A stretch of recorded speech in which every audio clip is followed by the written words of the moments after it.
দর্শক, বাংলাদেশ টিমের ক্যাপ্টেন নাজমুল শান্ত press conference আজকে কথা বলেছেন। তিনি বলেছেন যে অস্ট্রেলিয়া সফরে তিনি এমন পারফর্ম করতে চান যা ভবিষ্যতে আরও বেশি বেশি টেস্ট খেলার সুযোগ দেবে বাংলাদেশকে।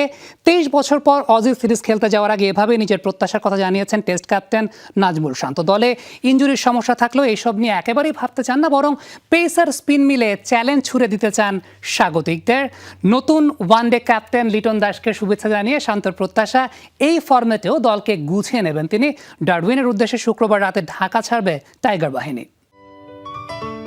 সিলন টি রপ্তানিতে শীর্ষে।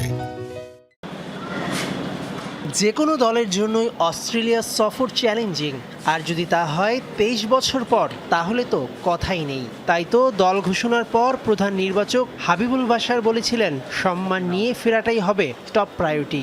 টেস্ট অধিনায়ক নাজমুল শান্তর কাছেও ছুড়ে গেল সেই একই প্রশ্ন। এই সফরে টাইগারদের লক্ষ্যটা কি? ড্র, জয় নাকি লড়াই? লাস্ট কয়েক বছর ধরে আমরা প্রত্যেকটা ম্যাচ খেলি যে আমরা কত ভালো ক্রিকেট খেলতে পারি।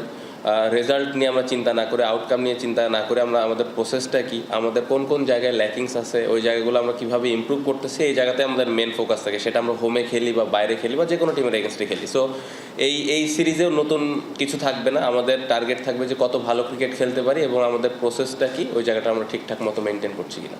অস্ট্রেলিয়া সফর টাইগার ক্রিকেটারদের কাছে একটা স্বপ্নের মতোই। একটা প্রজন্ম হারিয়ে গেছে, কিন্তু ক্যাঙ্গারুর দেশে খেলাই হয়নি। এই যেমন দীর্ঘদিন টেস্টের নাম্বার 1 অলরাউন্ডার সাকিব আল হাসান, আর গেল 20 বছরে 100 টেস্ট খেলা মুশফিকের অস্ট্রেলিয়ায় সাদা পোশাকে অভিষেক হবে ক্যারিয়ারের গোধূলি লগ্নে। নতুন ভেন্যুতে অবশ্য নিজেদের রাঙিয়ে নিতে চান শান্ত। দুইটা ভালো এক্সপিরিয়েন্স স্পিনারও আছে, সো তারাও এই হেল্পটুকু পেস বোলারদের করবে। তারা যদি তাদের সেরা বোলিংটা ওই দিন করতে পারে, অবশ্যই 20 উইকেট নেওয়া সম্ভব। একটা জিনিস বলবো যে বৃষ্টির কারণে প্রিপারেশনটা বাংলাদেশ ওইভাবে ঠিক মতো প্লেয়াররা নিতে পারে নাই, এবং যতটুকু সম্ভব হয়েছে নেওয়ার চেষ্টা করেছে। আপনারা দেখেছেন যে প্র্যাকটিস হচ্ছে গ্রানাইটে, ওপরে বোলিং মেশিনের সাহায্যে যতটুকু নেওয়া সম্ভব। বাট আমি স্টিল বিলিভ করি যে প্রিপারেশনের জায়গায় একটু তো ঘাটতি ছিল। অস্ট্রেলিয়ার মাটিতে থাকে পেসারদের জন্য আলাদা রোমাঞ্চ। সেখানে এখনকার স্পিড স্টার নাহিদ রানা দলে নেই। ইনজুরির মিছিল শঙ্কা বাড়ালেও ওসব নিয়ে ভাবতে চান না।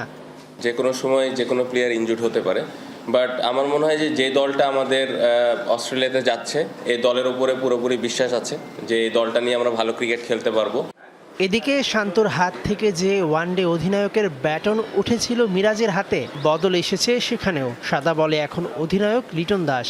এক সময়ে 3 ফরম্যাটে 3 অধিনায়কের ফর্মুলার বিপক্ষে থাকা টেস্ট কাপ্তান শুভেচ্ছা জানিয়ে রাখলেন লিটনকে কংগ্রেচুলেশন। এবং আমার মনে হয় যে সেই টি-20 পুরা টিমটাকে যেভাবে লাস্ট কয়েক বছরে একটা ভালো জায়গায় নিয়ে আসছে, ওয়ানডে টিমটাকেও আমার মনে হয় যে ভালো একটা জায়গায় নিয়ে যাবে।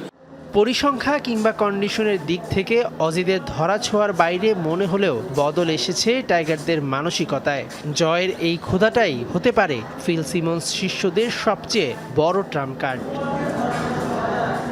মেহেদি নাইম, যমুনা স্পোর্টস, ঢাকা।